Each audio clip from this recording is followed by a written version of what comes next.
Good evening once again from our NBC News headquarters here in New York. I'm Ali Velshi in for Brian Williams. Day 1147 of the Trump administration. 237 days to go until the 2020 presidential election, with the number of coronavirus cases growing, with the postponement of major events, and the economic toll intensifying. Donald Trump spoke to the nation tonight from the Oval Office and unveiled brand new travel restrictions. The European Union failed to take the same precautions and restrict travel from China and other hotspots. As a result, a large number of new clusters in the United States were seeded by travelers from Europe. We will be suspending all travel from Europe to the United States for the next 30 days. The new rules will go into effect Friday at midnight. There will be exemptions for Americans who have undergone appropriate screenings. And these prohibitions will not only apply to the tremendous amount of trade and cargo, but various other things as we get approval. Anything coming from Europe to the United States is what we are discussing. These restrictions will also not apply to the United Kingdom. At the same time, we are monitoring the situation in China and South Korea. Within the past hour, the acting Deputy Secretary of Homeland Security posted a tweet saying the travel restrictions don't apply to American citizens or legal permanent residents or their families, which makes it difficult to exactly see how this will prevent the spread of the virus. Also, the White House issued a clarification saying the president misspoke and the ban does not apply to cargo either. The travel ban is one of several steps the president discussed hours after the World Health Organization declared this new virus a pandemic. And tonight, Trump canceled his planned visits this week to both Colorado and Nevada. We're also learning not long ago that coronavirus concerns have prompted the NBA to scrap its entire remaining season, quote, until further notice. We'll have much more on that coming up. And this, actor Tom Hanks also making headlines after he posted on social media that he and his wife, Rita Wilson, have tested positive for the virus, saying, quote, "We will be tested, observed, and isolated for as long as public health and safety requires." The illness has now spread to more than 100 countries. More than 120,000 people have been infected worldwide. Tonight, there are more than 1,200 cases in the United States, and nearly 40 people have died. This morning, Dr. Anthony Fauci, head of the National Institutes of Allergy and Infectious Diseases and a key member of the White House's virus task force, offered this dire prediction in his testimony before the House Oversight Committee. We will see more cases and things will get worse than they are right now. How much worse we'll get will depend on our ability to do two things: to contain the influx in people who are infected coming from the outside, and the ability to contain and mitigate within our own country. Bottom line, it's going to get worse. Was it a mistake, Dr. Fauci, do you believe, to dismantle the office within the National Security Council charged with global health and security? I wouldn't necessarily characterize it as a mistake. I would say we worked very well with that office. It would be nice if the office was still there. Now, new reports point to a shortage of critical testing materials as well as of the test kits themselves that continues to hobble the nation's efforts to deal with the virus, a concern the president did not discuss tonight. Some hospitals and commercial labs are working to increase their screening for possible cases, and many state and local officials are no longer waiting for federal help to protect their residents. New York State is going to take matters into its own hand. We're going to start contracting with private labs in the state to increase our testing capacity. Remember again the chronology. We started several weeks ago. CDC said they would do all the tests and they would send them to Atlanta.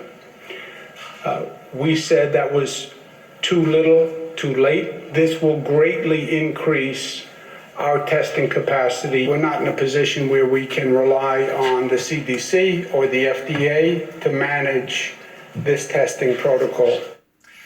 Now, this viral outbreak put still more pressure on financial markets today. The Dow shed almost 1,500 points, a nearly 6% decline on the day. Now, that essentially marked the end of an 11-year stock rally and the start of a bear market, reflecting a 20% drop from recent highs. And futures were down significantly following the president's Oval Office address. The president did offer up some broad outlines of a stimulus package tonight.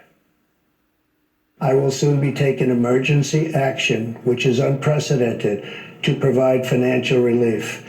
This will be targeted for workers who are ill, quarantined, or caring for others due to coronavirus. Effective immediately, the SBA will begin providing economic loans in affected states and territories. I am asking Congress to increase funding for this program by an additional $50 billion. Using emergency authority, I will be instructing the Treasury Department to defer tax payments without interest or penalties for certain individuals and businesses negatively impacted. I am calling on Congress to provide Americans with immediate payroll tax relief. Hopefully, they will consider this very strongly. All right, House Speaker Nancy Pelosi is expected to unveil legislation tomorrow aimed at helping workers who may be at financial risk because of the coronavirus outbreak. NBC News reports the House will likely pass that bill. As for the impact this crisis is having on our daily lives, there are new developments almost hourly. The NCAA announced March Madness will go on at all venues, but without fans in the arenas. Seattle Public Schools will close for a minimum of 2 weeks beginning tomorrow. Tomorrow is also when the containment zone in the New York City suburb of New Rochelle officially begins. Officials say they hope that will control the spread of the coronavirus in what has become the largest cluster of illness in the United States so far. Here for our leadoff discussion on a Wednesday night, Anita Kumar, White House correspondent and associate editor for Politico. Robert Costa, national political reporter for the Washington Post and moderator of Washington Week on PBS. And we welcome to the broadcast Austan Goolsbee, former chairman of the Council of Economic Advisors for President Obama and a professor of economics at the University of Chicago. Welcome to all of you. Anita, the president made a number of announcements this evening. He did not declare a state of emergency. I do want to remind our viewers there is a state of emergency that continues to be in effect in America because of the border, the southern border, but that's not as far as the president's gone. He also suggested earlier today that Jared Kushner is sort of in charge of this and he's studying it more. Right. Well, the president is expected in the next few days, even perhaps next week, to declare this emergency, a very limited emergency that would basically free up $40 billion that is sitting there, that the government has sitting there for disaster relief. So he wants to free up some of that money. And the thinking here is that he wants to go ahead and act quickly. He was on the Hill yesterday on Capitol Hill, and he didn't hear from Republicans or Democrats anything that would make him believe that they were going to quickly accept some of his ideas for economic relief. And he wanted to bypass them and really just get some funds freed up so he could go ahead and do that. Robert, you were reporting this evening about the fact that the president had a bit of a shouting match with his Treasury Secretary about the measures that the Fed and others have taken. This is his Fed chief, Jay Powell, who he put into place. Apparently, he's very, very frustrated with the Fed and thinks more can be done.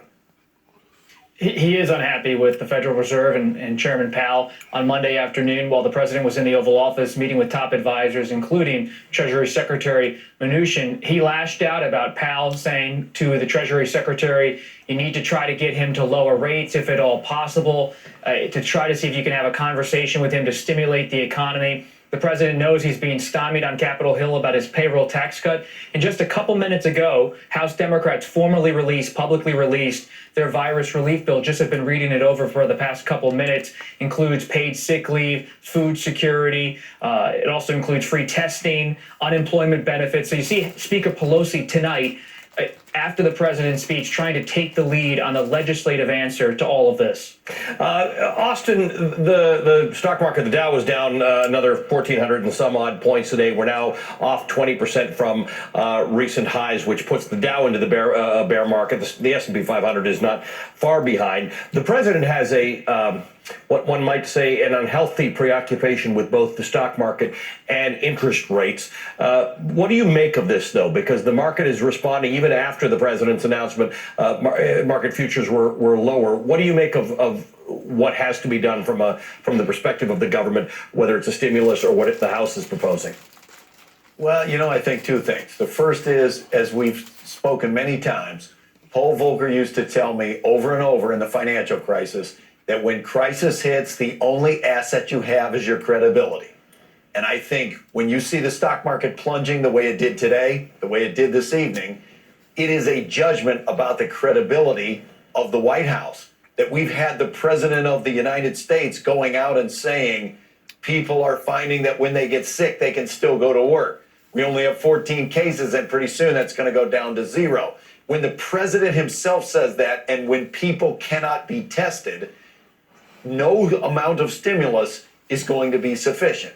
Because the reason that the economy is going into this tailspin is because people are afraid and they are withdrawing from the economy.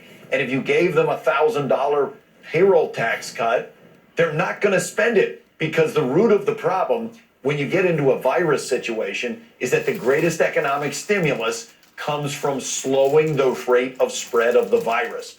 And we've seen South Korea succeed at it by having extensive testing and by finding the people who are sick and saying, look, don't go visit your grandma and stay isolated for 14 days. They've been able to slow the spread of the virus, and their economy is going to come rebounding in a rapid basis.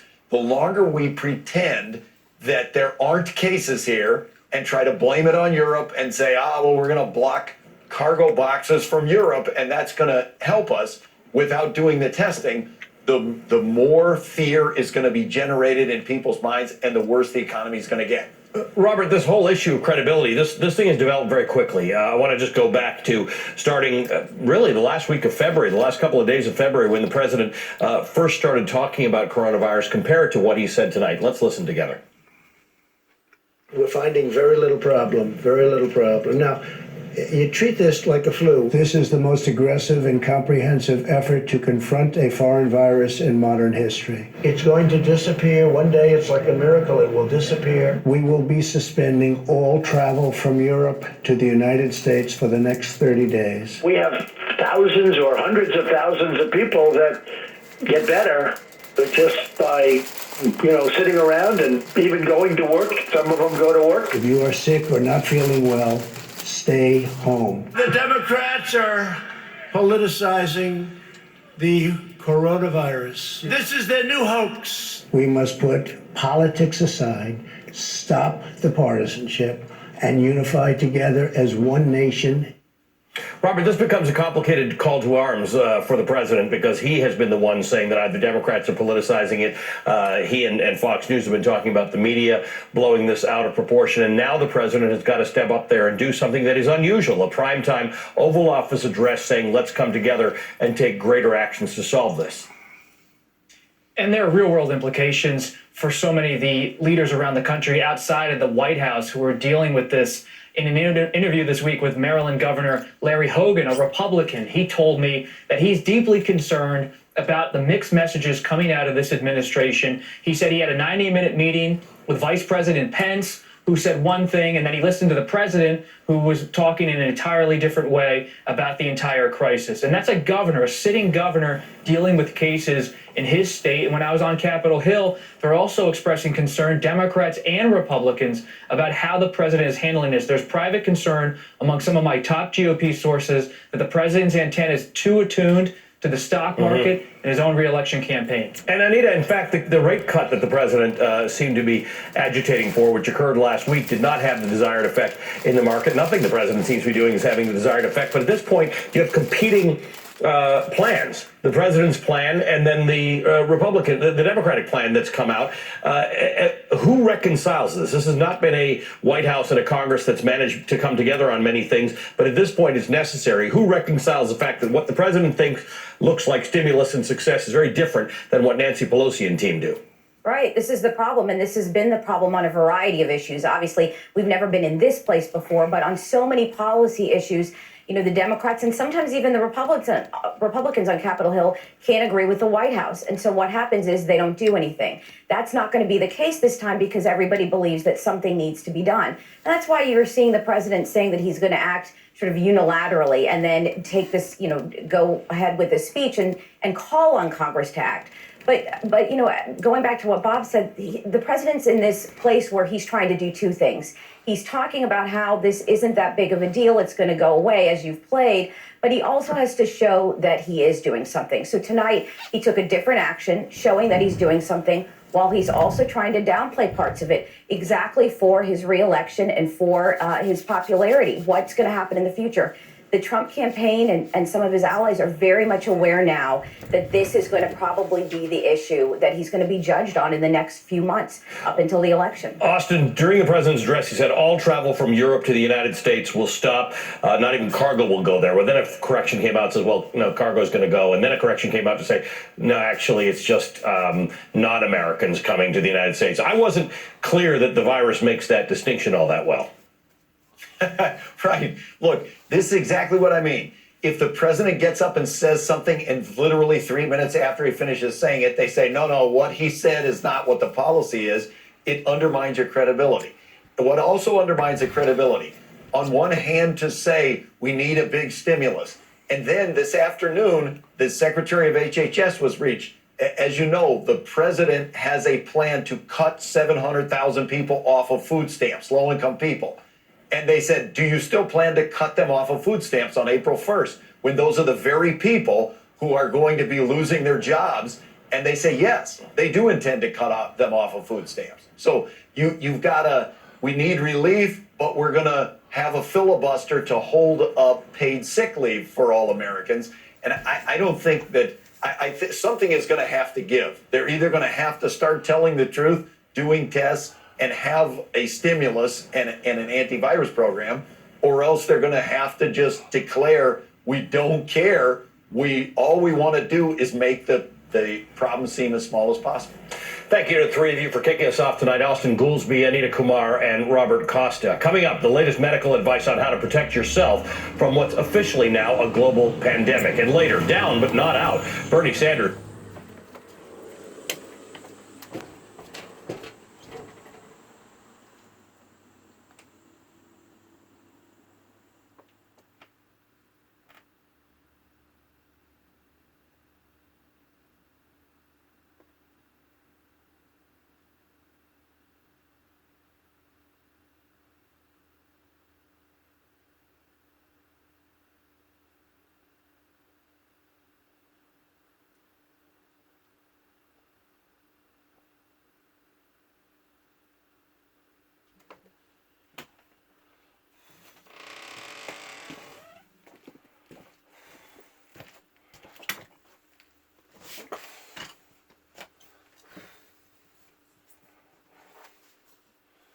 Wow.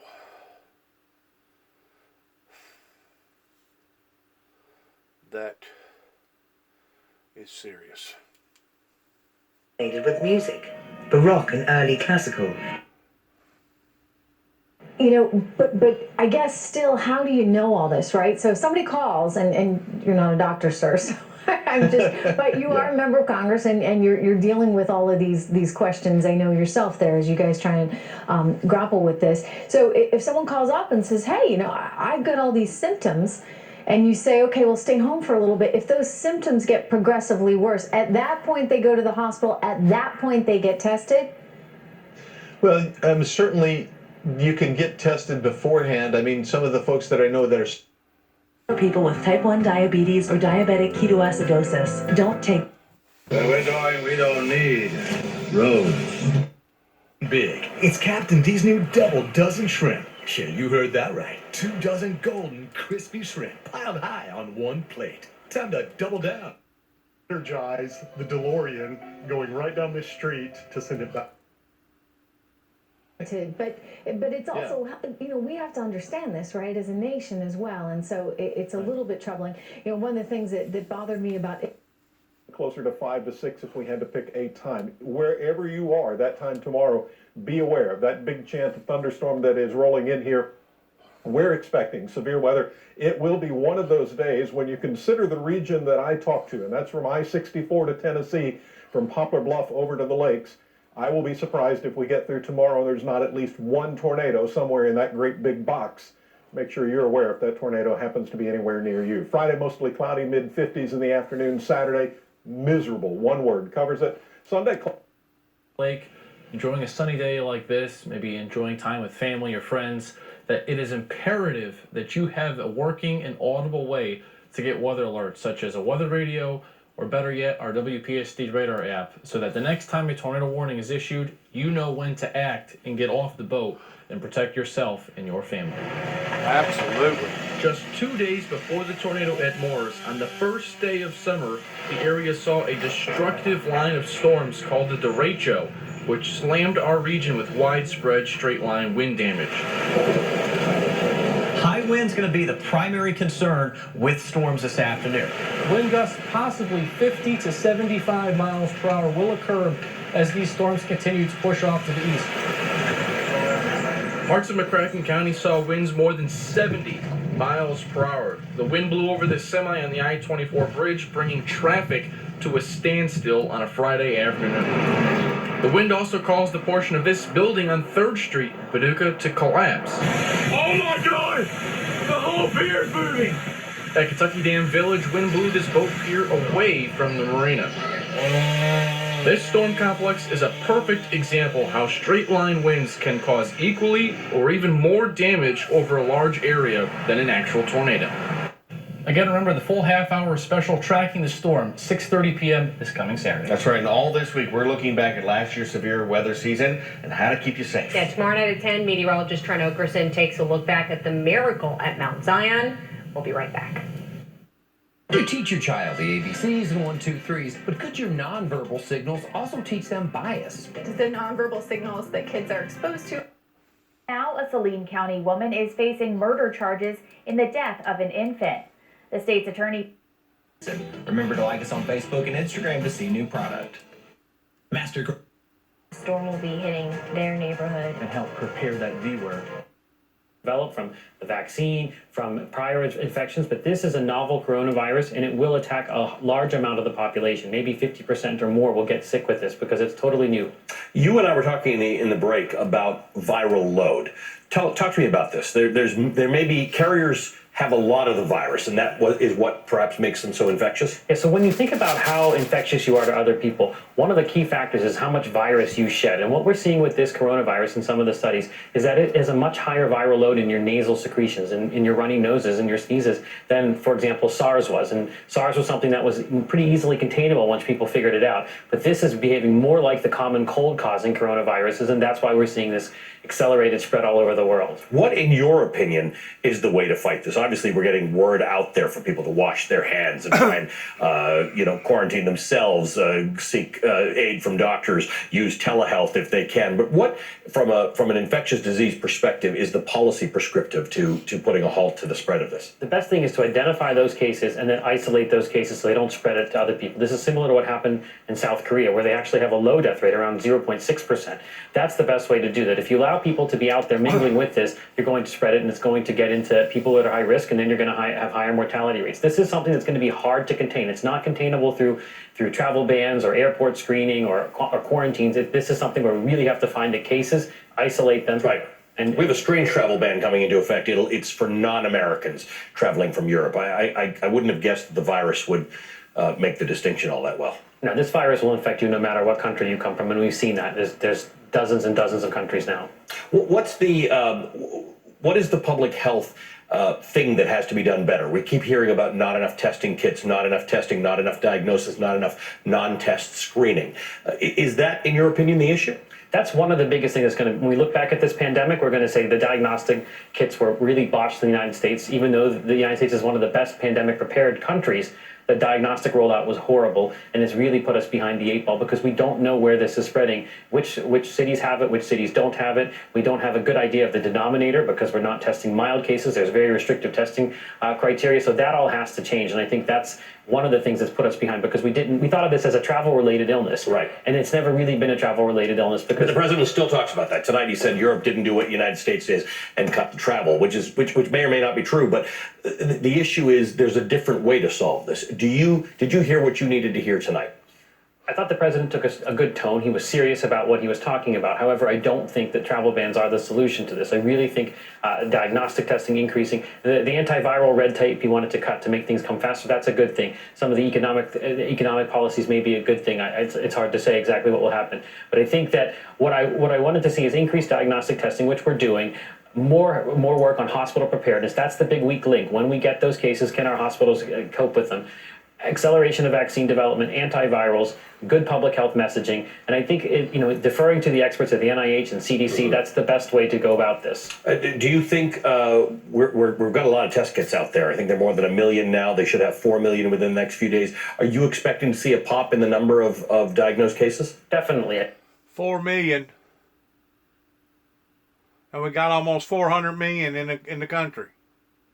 Get real. That's a drop in the bucket compared to what we need. Oh my God.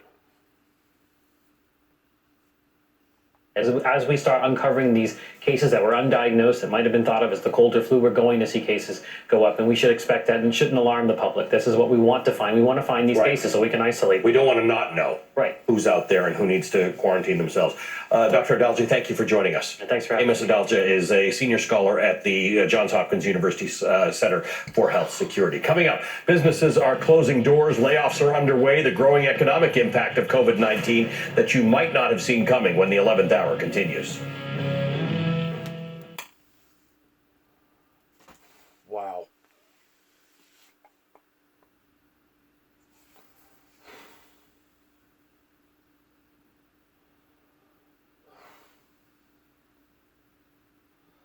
$4 million test kits. What is it? I don't forgot now. What is the population? It's somewhere around 300 million, 200 and something million, 300 and something million, I don't know. But it's a drop in the bucket compared to what we need. You talk about being caught under the 8 ball. We are going to be caught under the 8 ball if this thing opens up and spreads like it did over in China. Hopefully it won't, but my God.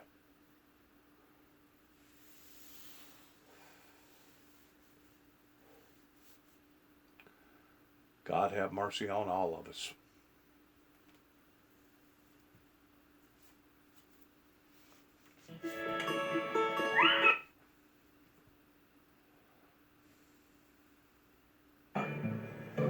I'm more than a number. That's why.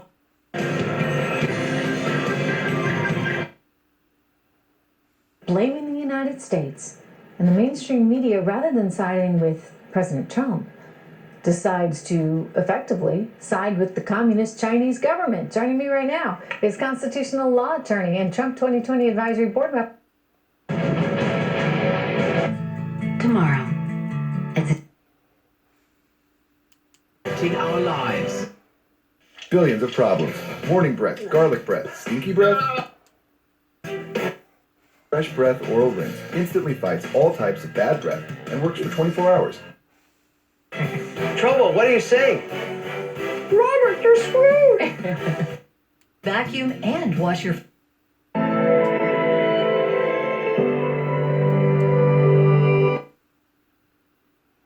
This being this ridiculous campaign to.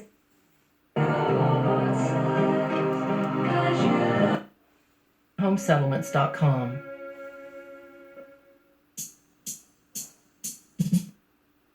From around the world, as we share grace. Has asthma pushed you? Shaken together, running over shall men. Even after Who sells for the best price? Not the one for you. Sure, she's got that cool.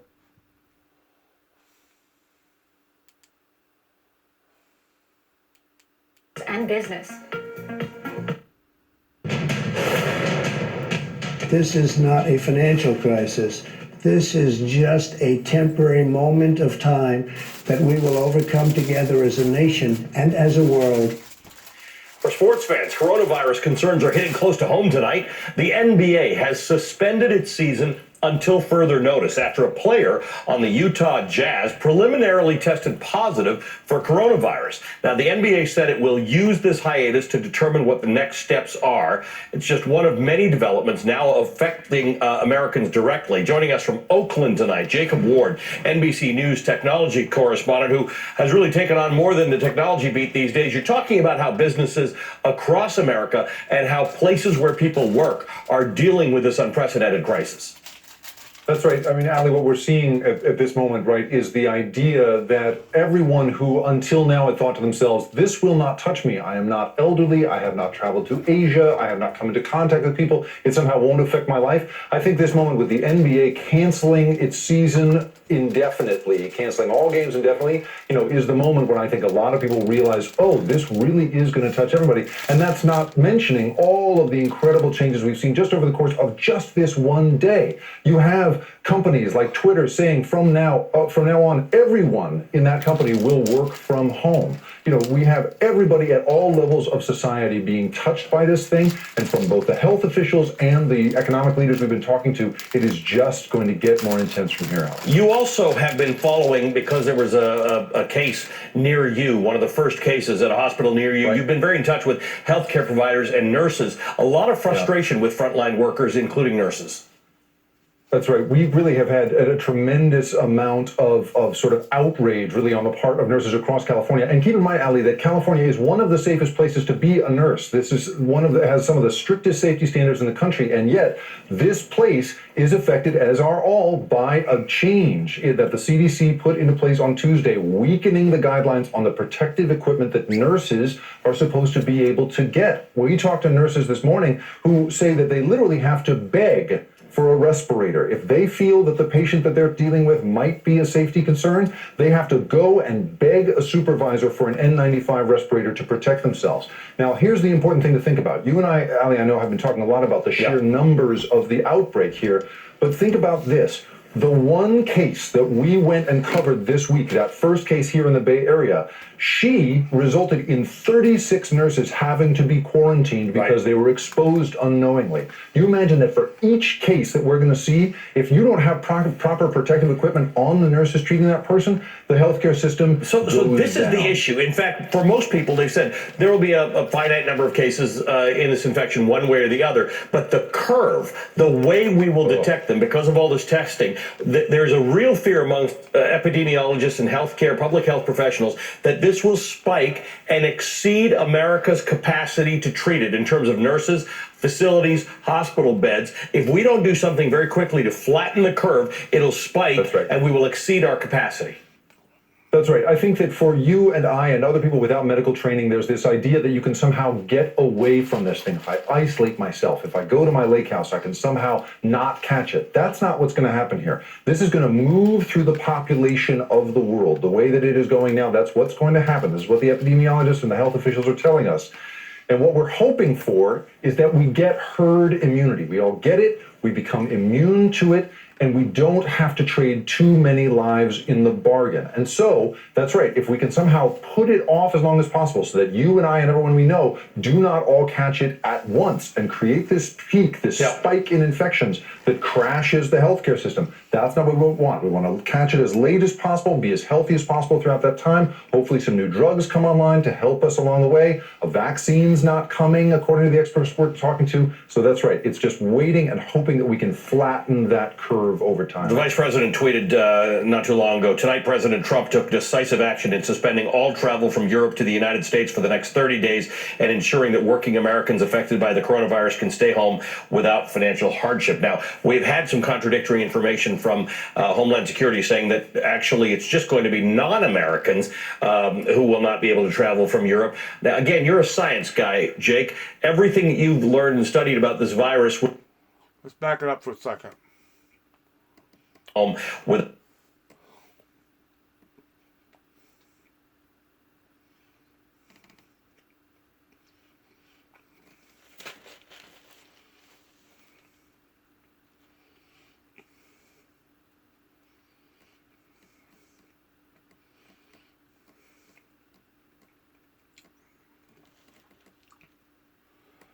working Americans affected by the coronavirus can stay home without financial hardship. That must mean that he is putting some sort of an emergency plan in place of those that get this virus,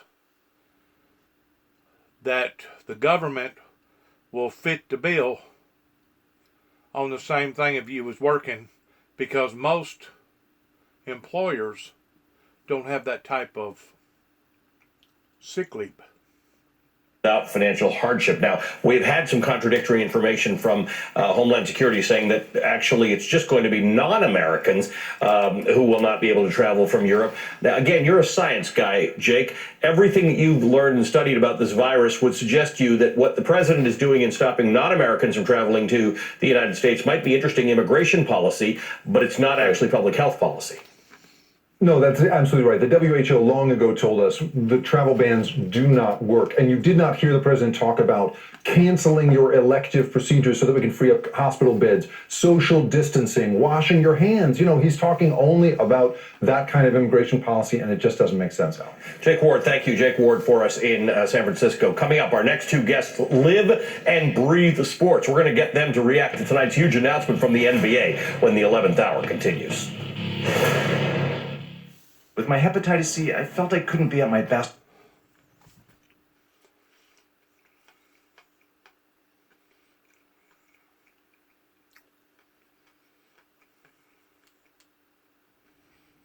And that's the significance of it, is that unfortunately it is a massive financial hit across the board, across the sports landscape. But now we are at the point where this is so important, it is so widespread that unfortunately the NBA has said we're not doing this at all. And I would not be surprised, Don, if the NCAA followed suit in the NHL and a lot of other leagues too. Wow. Andy, the Jazz, that's your beat, right? You follow them. You know, I think it's a little of both. And I may be speaking out of place here, but I think it's concern towards wanting to slow down the spread of the virus. But at the same time, I think it could have something to do with liability issues, because I'm already hearing where some people are suing various agencies and government groups because they did not pre-warn ahead of time that the virus was coming down the pike, holding them responsible, kind of like the people in the cruises, the boat, the people that actually owns the boats, the cruise establishment. And it's really sickening, because you'll see attorneys, ambulance chasing attorneys that will follow in pursuit towards adding insult to misery.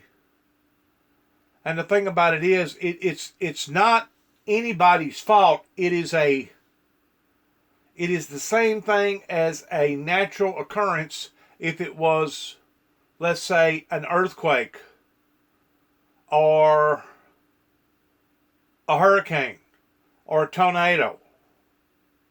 And to be able to go after somebody because you wasn't pre-warned ahead of time just shows you how pathetic and how wicked the society over here has really become. And I mean that. You know, that would be like if I lived right next to somebody and my tree got hit in a Category 3 or Category 4 or Category 5 tornado, and my tree wound up in somebody else's house. So now all of a sudden you're going to sue me because the tree belonged to me? That's what we're dealing with here, folks. We're dealing with stupidity. Pure, mere, absolutely 110% stupidity.